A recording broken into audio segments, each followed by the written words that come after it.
चुने गए विधायक और सांसद मंचों पर, उचित मंचों पर इस आवाज को उठाते हैं तो हम लोगों को उन कार्यों को करने में सुविधा होती है। अभी हमारी सरकार को प्रदेश में मात्र 2 महीने हुए हैं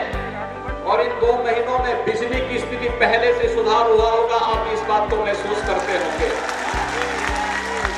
ग्रामीण क्षेत्र में हम लोगों ने सर्जर व्यवस्था में भी 18 घंटे बिजली देने का निर्णय लिया है और तहसील मुख्यालयों पे 20 घंटे और जिला मुख्यालयों पर 24 घंटे विद्युत की आपूर्ति हम लोगों के द्वारा प्रारंभ की गई है। और मैं आप सबसे कहना चाहूंगा कि अगर लाइन लॉस कम होगा, बिजली की चोरी नहीं होगी,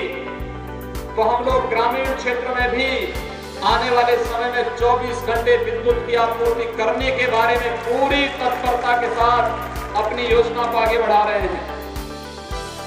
सज्जनों, गेहूं क्रय केंद्र के भी संचालन की दिशा में सरकार ने एक प्रयास प्रारंभ किया है। पहली बार प्रदेश के किसानों को उनकी उपज का सही मूल्य देने का एक प्रयास प्रारंभ हुआ है। एक प्रयास प्रारंभ किया जा रहा है विकास की योजनाओं को, लंबित योजनाओं को पूरा करने के लिए बड़ी तत्परता के साथ कार्य किया जा रहा है। तो प्रदेश में कानून का राज हो, यह भी हम लोगों की शीर्ष प्राथमिकता है। और मैं आप सबको इस बात के लिए आश्वस्त कर सकता हूं कि कानून को हाथ में लेने का कोई दुस्साहस करेगा तो फिर प्रशासन और शासन बड़ी सख्ती के साथ उन तत्वों के साथ निपटने का कार्य भी करेगा और इस दिशा से स्पष्ट निर्देश दिए जा चुके हैं। मैं मानता हूं कुछ लोगों की आदतें खराब हैं पिछले 12-15 वर्षों में। लोगों ने आकर के उन तत्वों को जिन्होंने 12-15 वर्षों में प्रदेश को जंगल राज में बदलने का कार्य किया था,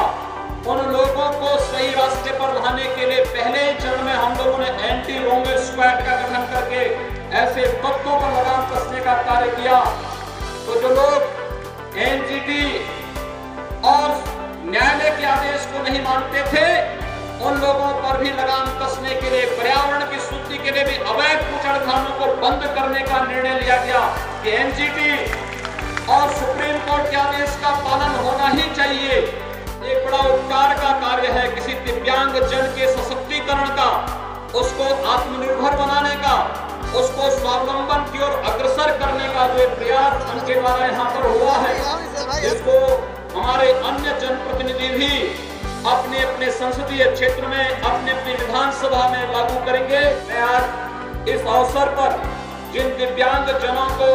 सहायक उपकरण वितरित किए जा रहे हैं, उन सबको अपनी शुभकामनाएं देता हूं, अपनी बधाई और शुभकामनाएं देते हुए उनके उज्जवल में भविष्य की कामना करता हूं।